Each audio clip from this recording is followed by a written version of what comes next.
This is Jay Sekulow. Tomorrow, 24 hours from now, the Supreme Court will hear oral arguments on the mandate. Keeping you informed and engaged, now more than ever. This is Sekulow. We want to hear from you. Share and post your comments or call 1-800-684-3110. And now your host, Jay Sekulow. Hey, everybody. Welcome to the broadcast. And this is 24 hours from now. The oral arguments will be complete about now. They have been going longer, I should say, since they're doing this new method of oral arguments. So I've experienced that myself last year and a half ago. So it could go longer. But the mandate's being argued tomorrow. The interesting issue here is that the mandate that was first announced back a few months ago and initially came out talking about it in September was dealing with a situation that doesn't really exist right now. The situation is completely different. It's not any less serious. It's very serious. I mean, the number of cases of this Omicron virus variant is breathtaking. I mean, you're talking about there are days when we've had 1 million people get sick. So people are out of work. Fortunately, the fatality rate does not seem to be as high, but as someone that lost a brother to COVID, any loss is horrible. The problem is everything has changed. The basis upon which this mandate is supposed to work, whether you're vaccinated or not, if you're not vaccinated, you need to be tested, makes sense, except now you can't get the test. And now they're saying that some of this variant evades the test. So which points to the constitutional problem of all of this. And that constitutional problem is this should uniquely, under our system as a constitutional republic, vest with the states. The states could order a mandate. I mean, if your kids go to public schools and even private schools, there'll be mandates of what vaccines they have to have. But the federal government coming into doing this in a kind of twisted way here because everything is changing so rapidly, and he points to what the problem is. Now, the other problem is we didn't get an initial administrative stay from the Supreme Court. So on Monday, absent a stay being issued, portions of that law go into effect. Let me, respond to what you said, two parts. First, Jay, the federalism issue. You're absolutely correct. Under our Constitution, and that is what really governs in a time of crisis as well as in a time of non-crisis. This is not something for the central government or the federal government to be involved in. The president himself admitted that, and his advisors and his Justice Department and OSHA and so forth should take a page out of his book and realize that this is a matter reserved to the states under our Constitution. Each state varies. The situation in each state is different. The situation in Nevada, the situation in Georgia, the situation in Alaska and Hawaii and so forth are all different. And therefore, that's why the state sovereignties should come into play and make a determination as to whether or not the vaccine should be mandated or not, or what regulations or restrictions should be placed upon that. This is not the job of the central government. Our Constitution forbids it. And as you said, the second part of my comment with respect to the stay, the Supreme Court has so far refused to enter an administrative stay in the case. They could do so within hours after the argument on Friday. They could meet and have a conference and issue it, or they could not. It depends what the justices want to do, but that still remains to be seen. Of course, what the issue that is up is just the stay. I mean, it's the application for a stay is what emergency relief has been requested for, and that's the case that we have with Heritage Foundation. That's what we're advocating for. And everybody in this broadcast that you're hearing from today has been vaccinated, so these are not anti-vax people. It's just we don't understand what the government. We understand what they're trying to do. It's just, Wes, very quickly here, not the way you do it. There's no, a disease cannot take away state rights, the principle of federalism that Andy talked about, or individual freedoms. Our founders, Jay, they feared an oppressive large central government as much as they feared an oppressive monarch. And that's why they vested interests like this vest with the states. It's just federalism. That's what is separation of the federal role and the state role. And what's making it more complicated here and making it more difficult here is the reality of what we're having to deal with this changing situation.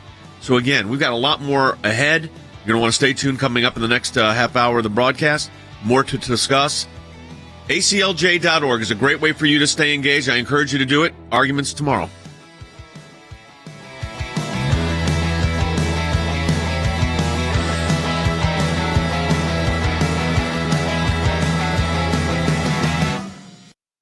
in my time in service, both as the CI director and the Secretary of State, I watched the good work that the ACLJ was doing here in the States and all across the world. The ACLJ's work at the UN, overseas with the European Court of Justice, is incredibly important. We have on our team lawyers, non-lawyers as well, that are policy experts. They're all engaged in foreign policy issues. We have been focused on protecting the nation state of Israel, particularly before the United Nations.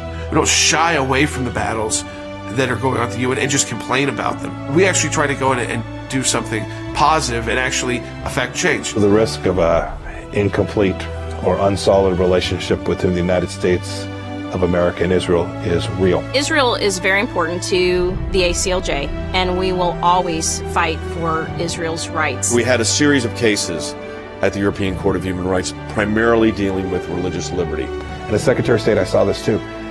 Nations that had more religious freedom were on firmer footing. They had better democracies.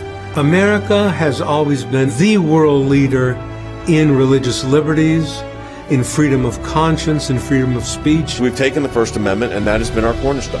It's to defend the rights of people of faith and others that are having their rights abused. We not only hold our government accountable, but we hold other governments accountable. You have to keep the battle going when it's not cool anymore, when it's not the number one story on TV. You have to actually be committed to fighting it out, or else you'll never win. The ACLJ's front and center on this, whether it is going after the deep state, whether it is litigation that we're engaged in. Your support of the ACLJ enables us to do all of this. Go to aclj.org today. That's aclj.org.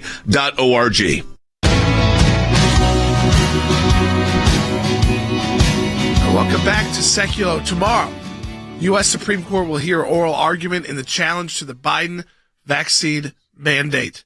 And I want you to understand, folks, the ACLJ has been on this. We represent the Heritage Foundation, and we're joined now by the president of the Heritage Foundation, Dr. Kevin Roberts. Kevin, it's Jay. I wanted to, we're 24 hours away from a very historic case at the U.S. Supreme Court, a case that for the first time in Heritage's history, you all entered in as a plaintiff. Give me your thoughts going into this. Well, two thoughts. The first is gratitude to you and your colleagues and wonderful staff at ACLJ for representing us. Y'all are the best. And the second is cautious optimism. I mean, I'm not an attorney, so you can't trust this historian to predict tomorrow's outcome, but cautious optimism because of the merits of our case, built by you and your team, Jay, augmented by the great legal scholars at Heritage.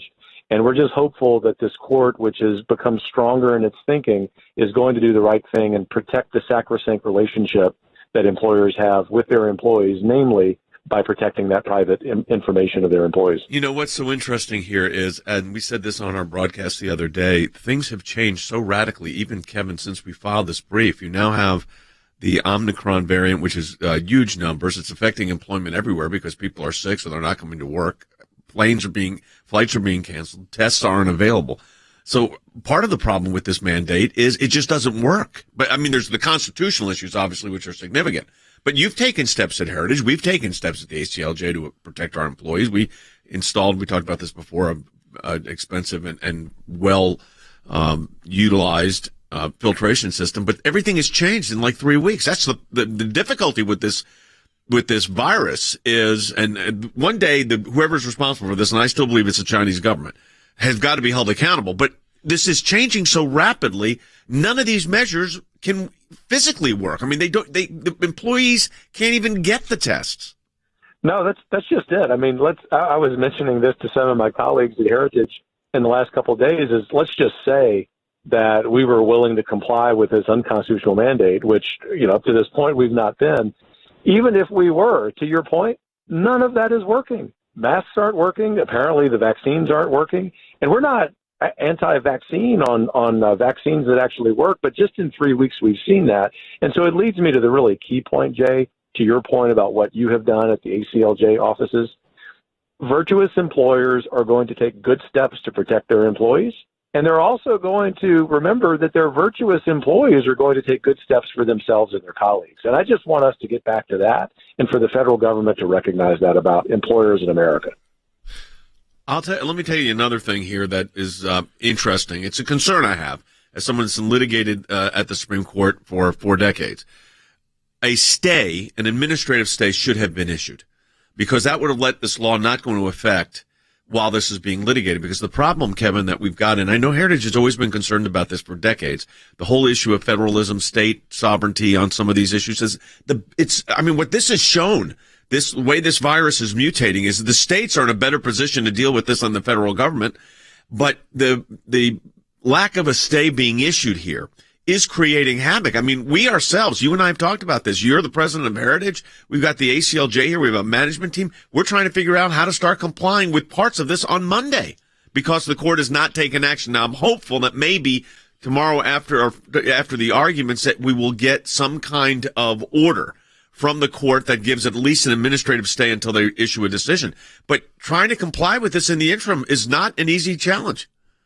No, it isn't. I mean, I spent an inordinate amount of time yesterday with a few of my senior colleagues, as I'm sure you have done, and as employers around this country have done, trying to figure out how quickly we can comply in case a stay is not issued. And I just will use the word unjust, Jay, to say that it is unjust that a stay has not been issued while this is going through the courts. And so think about the work you do, the work we do. Think about the work of manufacturers, factories, businesses around this country. They've had to take hours and days to figure out how to comply on short notice when obviously we've got to have a situation where the federal government is keeping us from doing our business. That's the real problem. You talk about that. It also affects your employer-employee relationship that we've talked about. It's creating tension where it probably could have been avoided and not medically correct right now. I mean, I don't like getting into medical science, but employees are not going to be able to get the testing that's needed. That aspect, the testing requirement for unvaccinated goes into effect Monday. You're supposed to start complying, making good. They're not going to do penalties, but on Monday it goes into effect.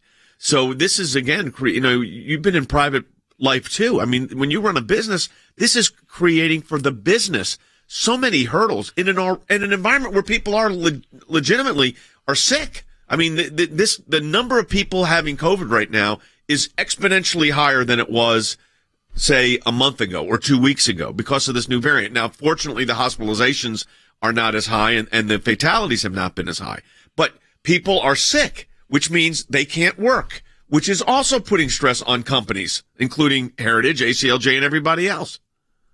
Everyone. And all we need to do is go into a shopping center or a store or your church or your place of business and ask people about how they've been affected by the supply chain issues, by how they've been affected by just the confusion by all of these orders. I mean, the onerous nature of this mandate is clear enough, and that's one thing, but it's an entirely different thing to be caught in this no man's land where you're hopeful that everything goes well in tomorrow's hearing, but because you're not sure and there hasn't been a stay issued, you got to spend some time that's precious time with very few employees at work because people are sick and they're out to actually get your work done. This is affecting American business and American life, and it really is a tragedy. No, the economic impact on that. Look, I mean, I said this before. I've said this for a year and a half now.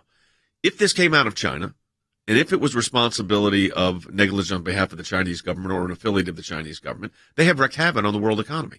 And they're continuing to do that. I mean, I lost a brother to COVID, so I take this very seriously. And I think what President Trump did on warp speed and getting these vaccines available have saved countless lives. Having said all of that, everything's changing on a daily basis. So, the lack of, I am going to be hopeful as a Supreme Court advocate that, tomorrow afternoon or Saturday morning or sometime before Monday at 10 o'clock, we get an administrative stay, at least pending the disposition of the actual argument.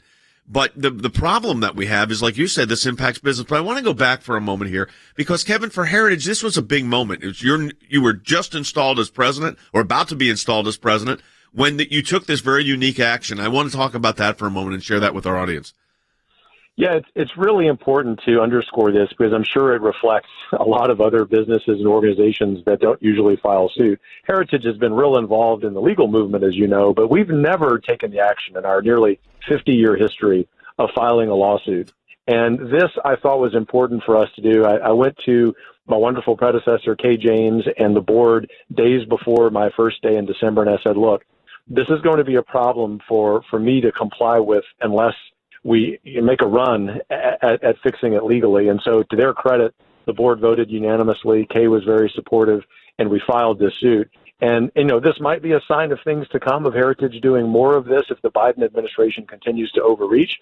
But I just want to underscore, Jay, your point that this is unprecedented for us to do because this is, I believe, an equally unprecedented abuse of authority by the executive branch. And I'm very proud that we're standing up to it with your help. Yeah, I appreciate it. It's an honor to represent Heritage. And like I said, I've been very pro-vaccine. And what I'm concerned about here is just that it's turned the constitutional issues upside down. And you start doing that, you create all kinds of havoc, which is what the world is experiencing, the United States is experiencing right now. And having this situation with employer-employee, like you said, is very difficult. But the fact that historically this is the first time that Heritage has done that, we're honored to represent Heritage. We've had a long relationship. I know your legal team there. They're great lawyers. I've worked with them for some of them 3 and 4 decades. And Kevin, I know, of course, your great work in Texas previously, and it's just an honor to be representing you in what is, I think, probably the most historic case, certainly in this kind of issue on commerce power and federalism in 40 or 50 years. So, again, thanks for being with us. We appreciate all of that. And if people want to get information on Heritage, what's the best place for them to go? They can go to heritage.org. In fact, we've got some information about the lawsuit that y'all have helped us with. And, Jay, let me just close by saying thank you and everyone at ACLJ. We wish we didn't have this fight, but we're not going to be bashful about fighting and hopefully winning. No, I agree. Listen, I wish this wasn't happening. I wish the country wasn't experiencing this. I think what we're going through is horrific, but it's an honor to represent you. Thank you, Kevin. We appreciate that very, very much. All right, folks, we've got a lot more on this, obviously. Tomorrow is a big day. Can't always tell from oral arguments. It can be very difficult. We'll see. If they issue an administrative stay, if we get a stay tomorrow issued after the argument, I don't think it would come from the bench. People are speculating on that. I think that would be a positive sign. If we don't get one, I think it means that this thing, portions of this mandate are going into effect Monday. But everything's changed since all this started. That's the problem. And, how do you control this is really, really frustrating for the American people and for employers and employees. But again, your support of the ACLJ makes all this possible. ACLJ.org for that. We've got information up as well. Be joined by our team in just a moment with a lot more ahead. Again, ACLJ.org. We'll be right back.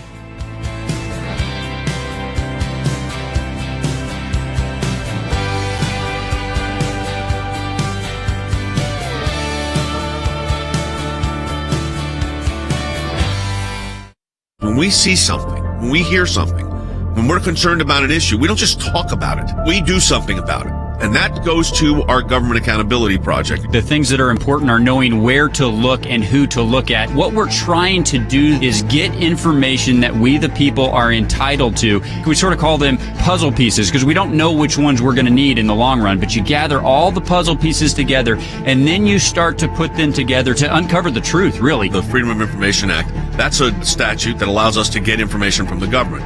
Starts with a letter from our offices in Washington to these agencies. And it says, give us this information on these topics. And generally, they don't.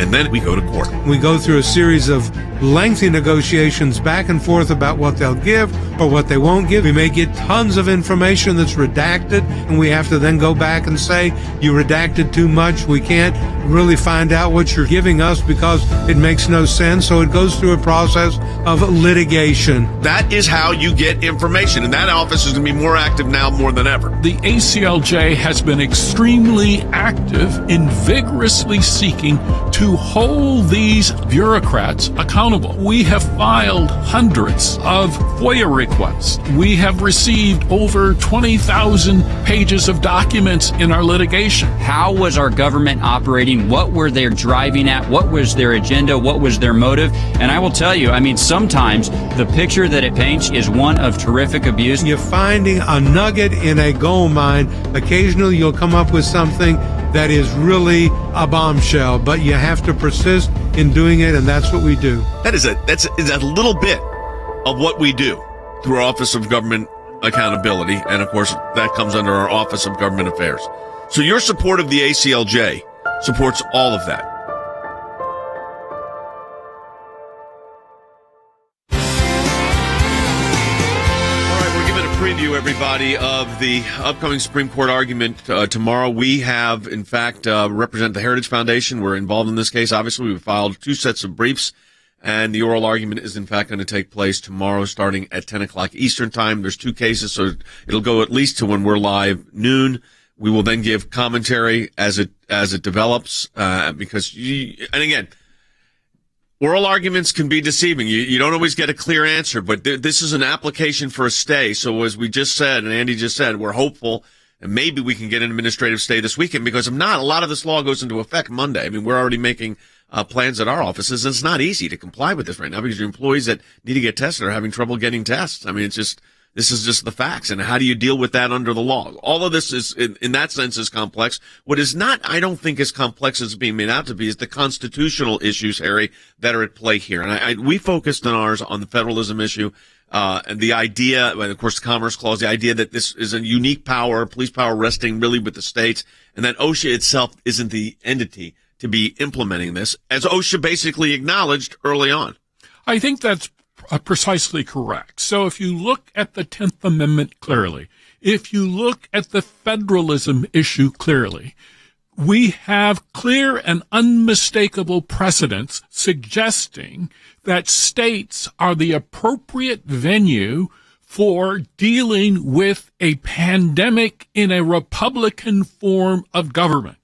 And so we live on a globe which is God's masterpiece. At the same time, Biden's bureaucrats are fueled with confusion on steroids.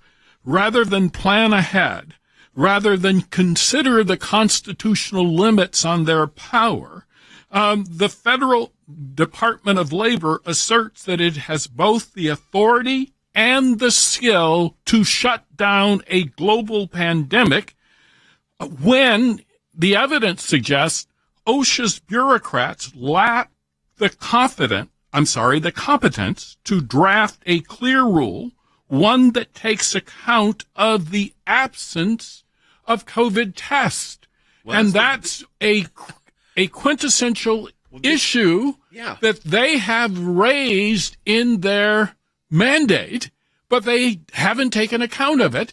And so I think listeners are left with Googling that's what the president COVID said. Testing in order to find a test. This is the irony of this. I said this earlier, I'm going to say it again. Everybody you're hearing from today has been vaccinated. So it's not, this is not, my position on this. I've been very clear. Here's the problem. The entire situation since we filed the brief has changed. I mean, it's evolving that quickly. You got this one variant that out there right now that seems to be, getting everybody sick. And then you've got this other variant they're talking about that's a newer one. I mean, we're just starting to hear about it, that they don't know the impact of that yet. And the President Biden said, and if we have that sound, I want to play it right now. He said there is no federal solution to COVID. Okay? Listen to the president's words. There is no federal solution. This gets solved at a state level. Okay. Which is our opening line of our brief, Andy, because I rarely agree with President Biden, but I will fully concur with that. There is no federal solution that gets resolved on the state level. We picked that up on our opening line of our reply brief, and we made that the opening salvo, if you will, on behalf of the Heritage Foundation's reply brief to OSHA, that there is no federal solution. In other words, in legal terms, there is no federal jurisdiction. As Professor Hutchison said, this is a problem of federalism. And if we're going to have a federal republic, both in times of good and in times of bad, we revert to our Constitution. Our Constitution says if OSHA, the Labor Department, and the central government do not have a role to play, then the residual power in dealing with this crisis lies under the 10th Amendment to the Constitution with the several states.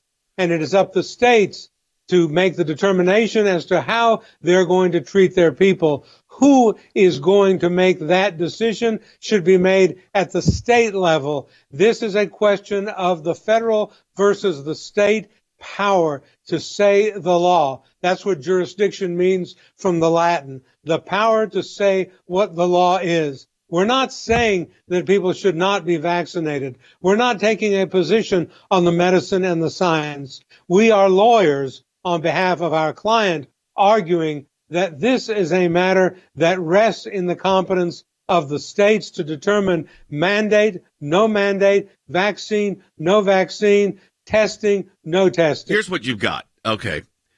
On Monday, technically, under the law, the masking, if you're not vaccinated, you have to get a test that says negative if you go to work, and you wear a mask in your workplace. Except Dr. Fauci is saying testing is going to be a problem. Take a listen. We already are in a situation where, quite frankly, we don't have enough tests at this particular point in time to get everybody uniformly have the availability of testing. That will change considerably as we get into January. Well, right now, if you just keep trying. Jim, you can't do the impossible. If you can't find it, you can't find it. You just keep trying and doing your best. Yeah, but they got a mandate that has penalties with it if you don't find it. And that's what the problem is here, Wes. The lack of clarity is stunning. A stunning lack of clarity. And of course, the message keeps changing too. And I'll say it again, and you've said it, this authority really needs to rest with the states. Our founders feared a large central government as much as they feared an absolute monarch. And that's why they put in not only checks and balances between the three branches of government, but they also included the sovereignty of the states, this issue of federalism, so that any authority or the ability to enact laws that was not explicitly given to the central federal government, that authority is supposed to reside with the states. And certainly that should be the case now. Well, I'll tell you that where I'm concerned is we're in legal no man's land here. I mean, because as the argument goes forward tomorrow, there is no stay. So Dr. Fauci says if you can't comply, you can't comply. I wish he could issue that from OSHA, because on Monday, guess what? We're sending out an email today that say, this is what we're going to implement on Monday. Well, because you have to, folks. This is not, you don't play with the law here. We are lawyers. We're bound by this. And, it's putting everybody in such a difficult position, Andy. It's a terrible position to be in because, Jay, there's a doctrine in the law. You're familiar with it. In fact, you called it to my attention, and that's the doctrine of impossibility. You cannot attack a person. You cannot penalize a person. You cannot criminalize a person who is unable because it's impossible to perform a task. And under the doctrine of impossibility, you cannot penalize a person because he can't get a COVID test. And that is something that has to be taken into account. So this is the situation. The argument tomorrow is on an application for a stay. We're one of the cases. There's like 8 of them altogether. There'll be about an hour of oral argument on this one, and then there'll be another hour on the other case. So we could get an administrative stay issued Friday afternoon or Saturday or Sunday before implementation. They're going to vote Friday. Right from after the argument, they're going to vote. You don't necessarily know the result of that vote until the opinion comes out. But in a situation, this is an emergency application for stay, so it should move quicker. Having said that, it's not in our control. We got 30 more minutes coming up. You're not going to want to miss it. ACLJ.org. Back with more in just a moment.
keeping you informed and engaged.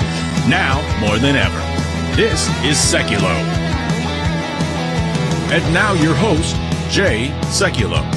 Hi, everybody. Welcome to the broadcast, if you're catching us live, at the Supreme Court of the United States on the Biden vaccine mandate. As we have said, and I will say it again, everybody in this broadcast that you're listening to right now has been vaccinated. So this is not an anti-vax thing. But this mandate is problematic on a host of reasons. Constitutionally, it's suspect, and we think unconstitutional, violating both the Commerce Clause and federalism, principles of federalism. Administratively, OSHA does not have the authority to do this. They pretty much acknowledged that early on.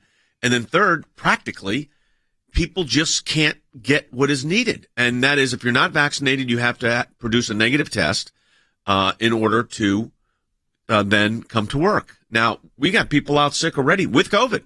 I mean, this is going out. This is a serious situation.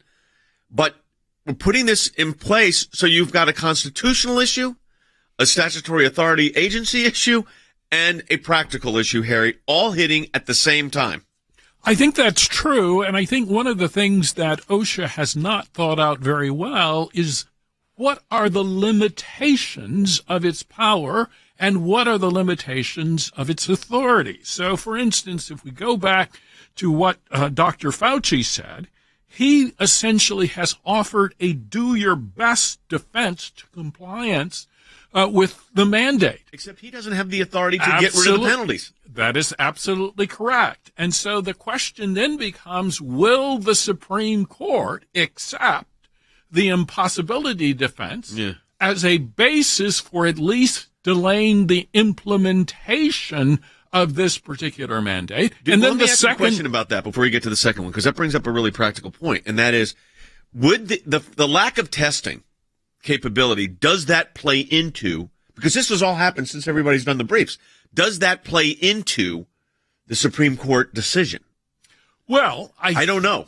I don't know the answer to that question. I think it should play into it, at least with respect to issuing an administrative stay, yes, then giving OSHA an opportunity to clarify its rules in light of reality, in light of the fact that it is impossible to fully comply.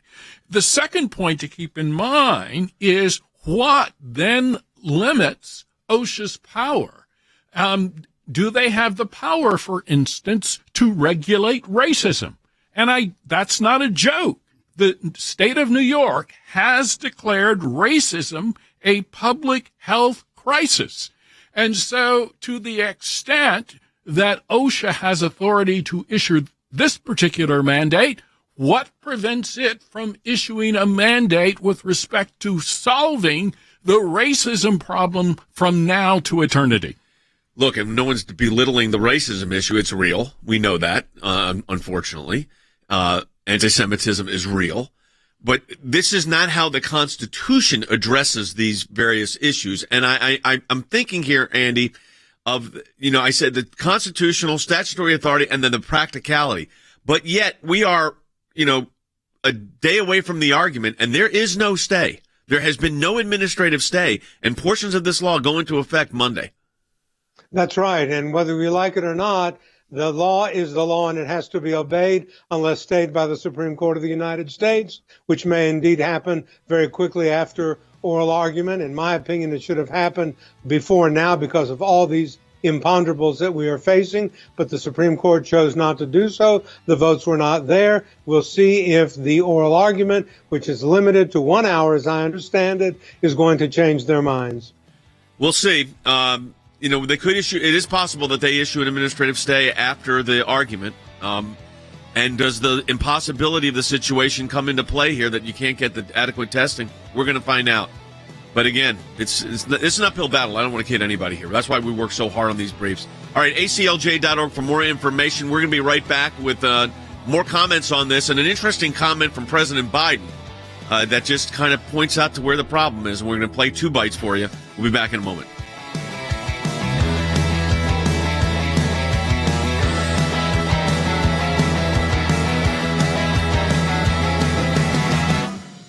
Thanks to your support of the ACLJ, we have had many victories. The report is coming out. It shows that not only did Tea Party groups get more scrutiny, but so did a host of other conservative groups. It was something that no one could believe our government was even capable of doing, and now they were admitting it. It's one of the most significant wins in the ACLJ's history. To take on the IRS and win, for the ACLJ, life has always been a top issue. Barbara, I am here at this site because there are thousands of people and millions across America that say abortion's murder. When you're fighting for the life of the unborn, you're on the right side of history, you're on the right side of law. These are young people in their 20s and 30s that are doing this, are fighting for life to beat back the abortion juggernaut. It's very important that we remain hopeful that the courts that the Trump administration was able to impact will give us good rulings that are based in law and sound reasoning. This is one of the social issues we're winning. There are historians that point out that religious persecution is at its highest level since the first 3 centuries when the Roman Empire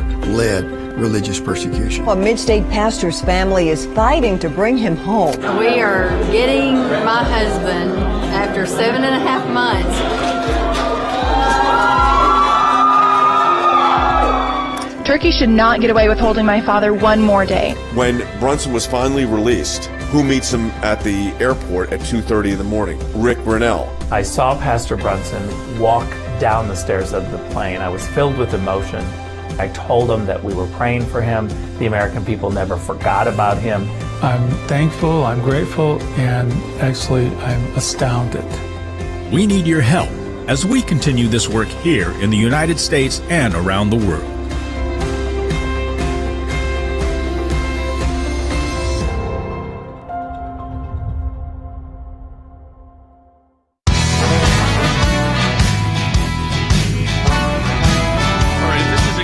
Enough for the lawyers. I'm sure it's confusing enough for our audience as well, but we appreciate you listening. And we've got, we were honored to represent the Heritage Foundation, but this is complicated. It's complicated, as I said, statutorily, constitutionally, and administratively. How do you actually do this?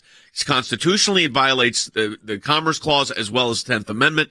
And then, statutory authority. I mean, OSHA doesn't even regulate. This is not just workplace conduct. So it raises a whole host of problems. But here's the biggest problem. Monday, you're supposed to have made good faith attempts at applying the law, which would require that if you're not vaccinated in your place of employment, that you wear a mask and have a negative COVID test, which in a perfect world would not sound too complicated. Unfortunately, we don't live in a perfect world. So we said, of course, that this is a state issue, not a federal issue. Here's what President Biden said. There is no federal solution. This gets solved at a state level. Okay, I agree. That's exactly right.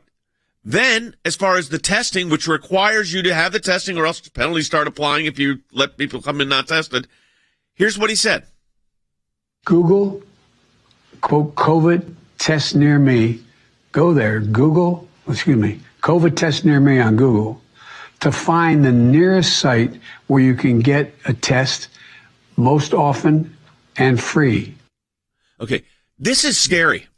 It's scary because this is the President of the United States saying, Google to find your testing site, because they know you can't get them in the stores. They come in and they're out in hours, sometimes not even that long. And I mean, you talk about lack of confidence, and then I'm going to play Anthony Fauci again. I played it the last time. I want to play it again. His statement saying, yeah, we know we don't have the test. But legal impossibility as a defense would have to actually be raised. I mean, there's a host of issues with this. Oh, there really is. But for the President of the United States, the leader of the nation, the person under whose authority the Labor Department and OSHA acts, okay, to say that you've got to have, if you don't have the vaccine, you got to have a COVID test. And if you can't get one, go to Google and Google COVID test sites and see if you can find one. You may even luck out and find it free, folks. In other words, you're on your own. It's you and Google and your computer, and hopefully somewhere in Appling County, Georgia, where you might be able to find a test site somewhere along the line with Hazelhurst, and somewhere down in Ben Hill County, there may be a testing facility for you 300 miles from Atlanta, near Macon, somewhere near Savannah, where there are people. what a ridiculous thing to hear the president of the United States He just gave us say. the geography of the state of Georgia, which is a little added bonus to the broadcast today. That goes to the implementation part. But the problem is, I go back to this, Wes, the penalty starts, they start in February, but the compliance starts Monday. Yeah, and the Biden administration, they need to instruct OSHA to withdraw this mandate in light of this new information and what's going on. The Biden administration and the federal government, they're taking a health crisis, a true emergency, and they're making the response to it more difficult and more complicated.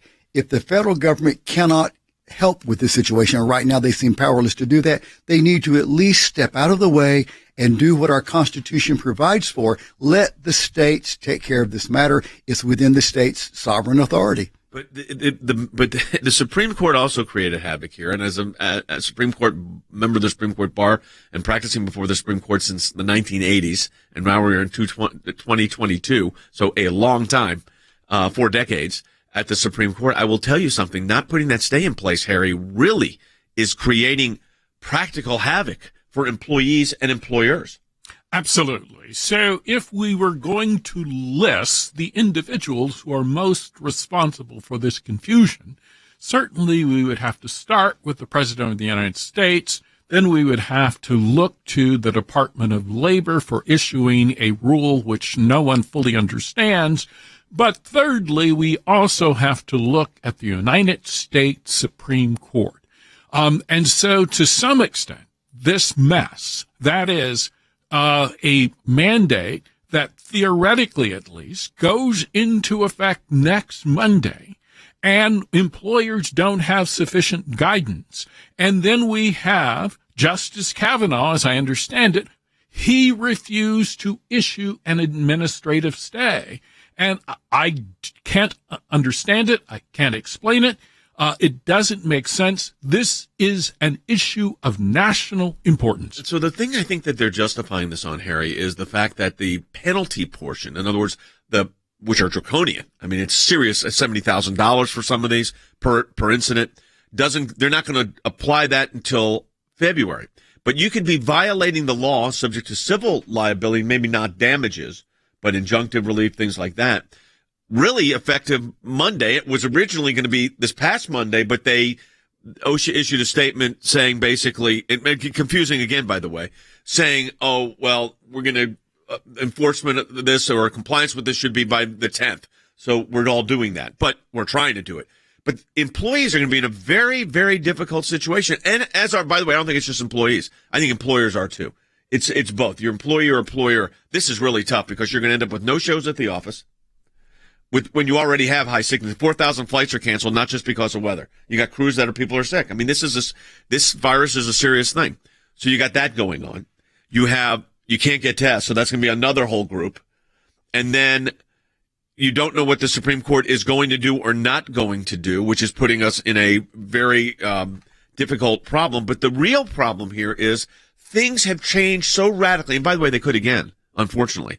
They have changed so radically, even since our initial briefs were filed here, Andy. We're dealing with we're dealing with a bigger number, less lethality. I'm not belittling anybody who's lost life here, by the way, and I've lost my brother on this, so it's not as the Omicron does not appear to be as lethal as Delta or the initial variant, but then there's supposedly another one behind it that may be just as dangerous as Delta. So it changes so rapidly. That's why the state should be in control of this. That's exactly correct, Jay. I mean, we are not just as a fundamental lesson in constitutional law, that we are a nation of enumerated central government powers. In other words, the Constitution says you, central government, national government, have certain powers, and what's not given to you remains to the states, which are ultimately the sovereigns in this. And as Colonel Smith said, where's the COVID power given to the central government?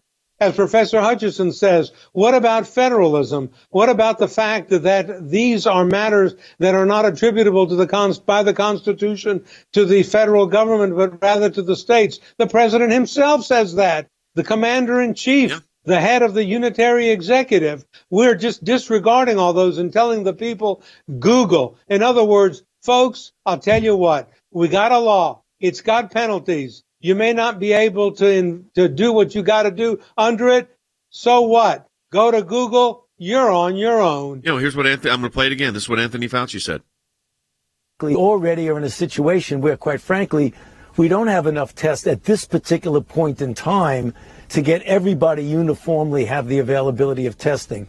That will change considerably as we get into January. Well, now it could change considerably when we get into January. Except we're into January. The Supreme Court hasn't issued a stay, and it has not changed. Well, it's considerably worse than it was in December, than it is now. The numbers are staggering. I mean, there was 885,000 reported cases 2 days ago. I'm sure that number is going to be the same yesterday and today. There were 2,049 deaths that were COVID related. Now, that's less than it was the year before when there were smaller numbers, so the percentages have changed. But put all of that aside. How do you comply with a law that is incomprehensible? And that is really what we're dealing with at the end of the day here. It is a law that is incomprehensible, Harry. I think that's correct, and that is an accurate summary of President Biden's presidency so far. He continues to make incomprehensible moves. He continues to try to defy logic. He continues to try to defy the Constitution and federalism. And he continues to try to defy what makes sense. All right, folks, we got another segment coming up. We've got more to talk about this. Tomorrow we'll be giving you actual reports as the arguments are taking place. It's hard to tell from the Supreme Court arguments which way a case is going to go. There'll be a lot of attention on this. They could issue an administrative stay that afternoon. We'll see. I don't know that. We'll see how that all plays out over the next couple of days. Monday, there's a lot of implementation that goes into place. So if there's going to be a stay, Andy, really quickly here, less than a minute, literally less than 30 seconds. If there's going to be a stay, Friday afternoon would be good. Then I expect if there's going to be a stay, you're going to hear about it right after the oral argument and after the judges go into conference. Yeah, so I would expect that they're done arguing by 1 o'clock Eastern time or so, that I expected by that night we should get an order. They'll issue orders 24/7, so we'll see.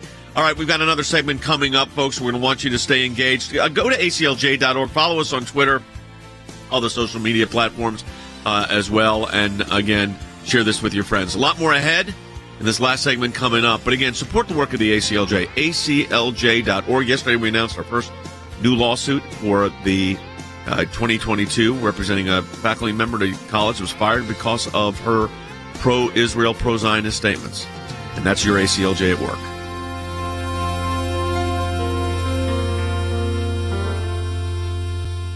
For 30 years, the American Center for Law and Justice has been dedicated to protecting your religious and constitutional freedoms. Because of you, we've seen great success in the courts and Congress concerning the issues that matter most to you and your families. ACLJ Chief Counsel Jay Sekulow. Our decades-long commitment to the Constitution and the rule of law is at the center of everything we do. The bottom line, our work could not take place without your generous support. It's a critical time for our nation and our world. With so many challenges facing our country, the work of the American Center for Law and Justice has never been more important.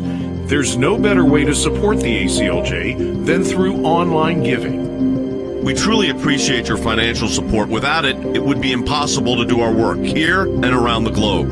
And the best way to support our work is to make your financial gifts online at ACLJ.org. Donating online is safe and secure, and an online gift at ACLJ.org can be put to work immediately, enabling the ACLJ to continue the battle against abortion giant Planned Parenthood. These are our young people in their 20s and 30s that are doing this, are fighting for life at a whole new level to beat back the abortion juggernaut. And we've got a whole group of young lawyers that are defending them. To protect Christians facing persecution. The release of Andrew Brunson. He is the American evangelical from North Carolina, held in Turkey for more than 2 years. We're grateful to ACLJ who put it out to these people, they were getting all this out. I'm thankful, I'm grateful, and actually I'm astounded. To stand up for our good friend Israel. To work to uncover the corrupt deep state in Washington, and so much more. Make a difference today. Support the work of the ACLJ online at ACLJ.org. Every dollar makes a difference. Give today online at ACLJ.org.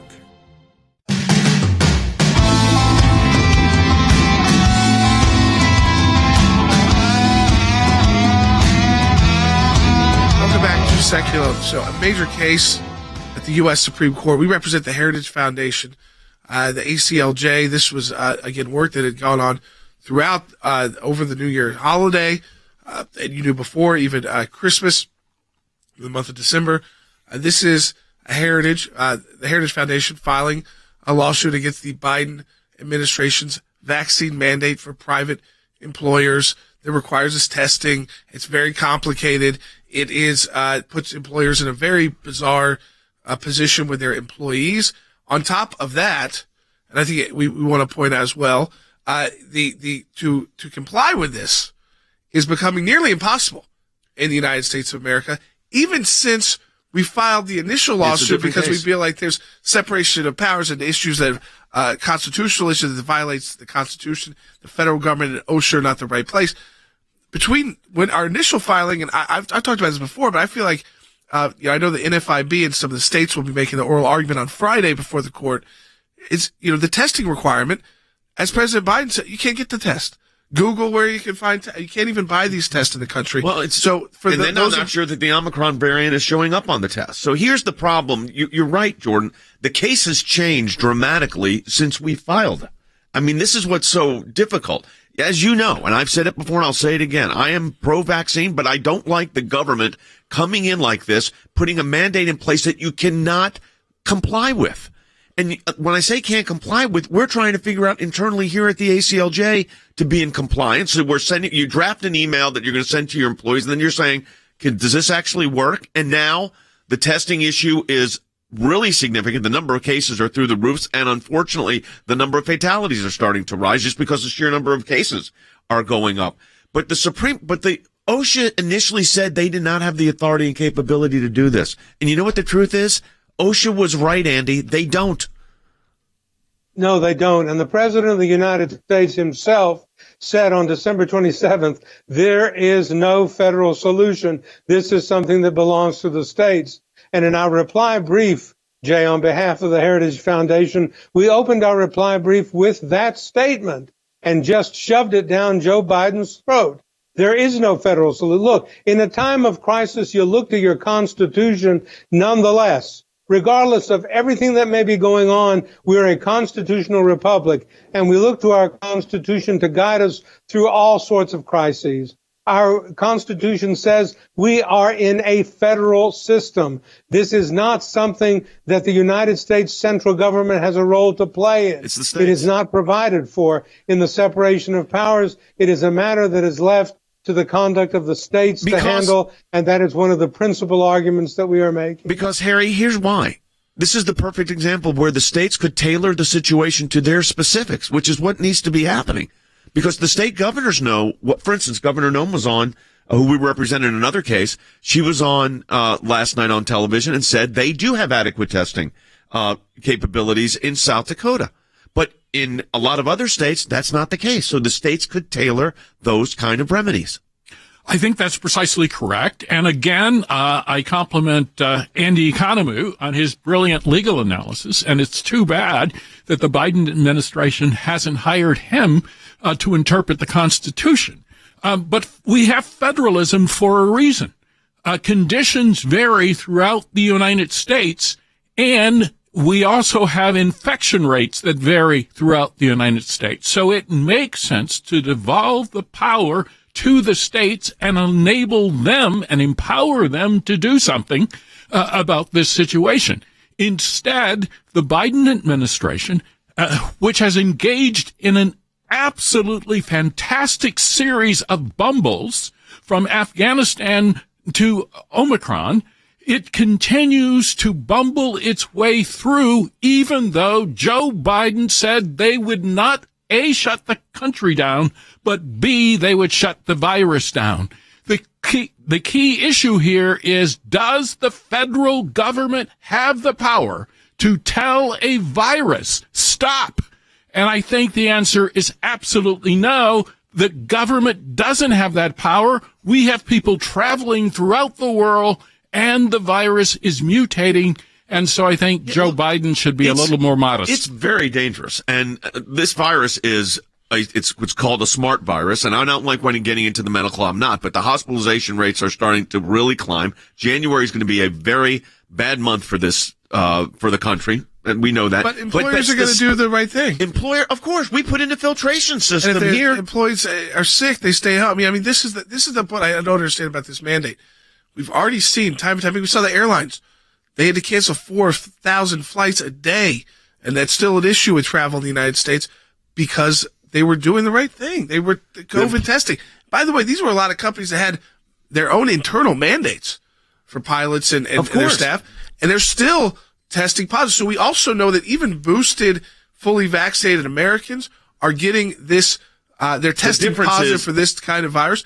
And so this mandate, which again, it doesn't work because you can't even adequately get the test when the president of the United States has to say, just Google where you can go get near me, or you got to wait in line 10 hours. So we saw kids waiting outside of LaGuardia in freezing temperatures with their parents trying to get tested so they can get on a flight. I saw that last night too. I mean, here's the other problem with all of this. And, you know, unfortunately this is evading the vaccine system. Your impact of the virus will be much reduced. This is what all the science is showing, much reduced if you're vaccinated. Having said that, OSHA is workplace.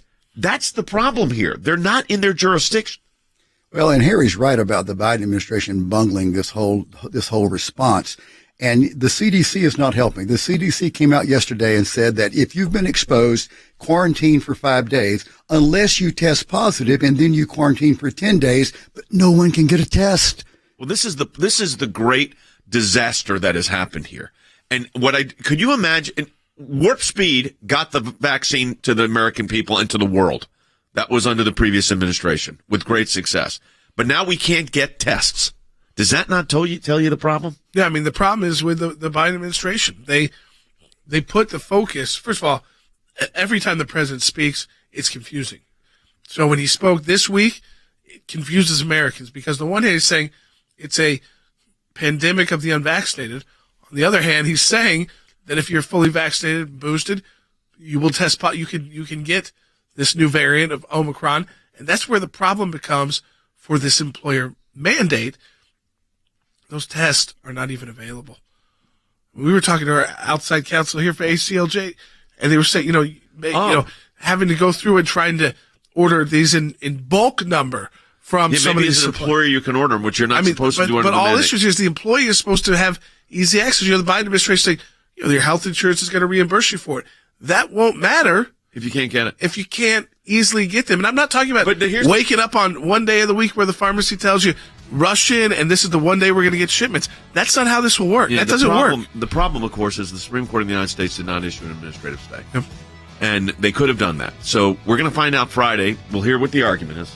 The court could issue an administrative stay that afternoon. That would be a good sign that let the states regulate this, not the federal government. But if they don't, that's also not a good sign. And this goes in, parts of this go into effect Monday. Parts of it really went into effect this past Monday, but they delayed it till the 10th. So here we are. I mean, this is the nature of what it is. Like I said, I'm very pro the science and the vaccine, and I've been vaccinated. So you be careful. Went into the grocery store yesterday, I wore a mask. It's called smart. The mandate isn't so smart. Go to ACLJ.org. You can see all of our briefing on this as we prepare for the oral argument at the U.S. Supreme Court.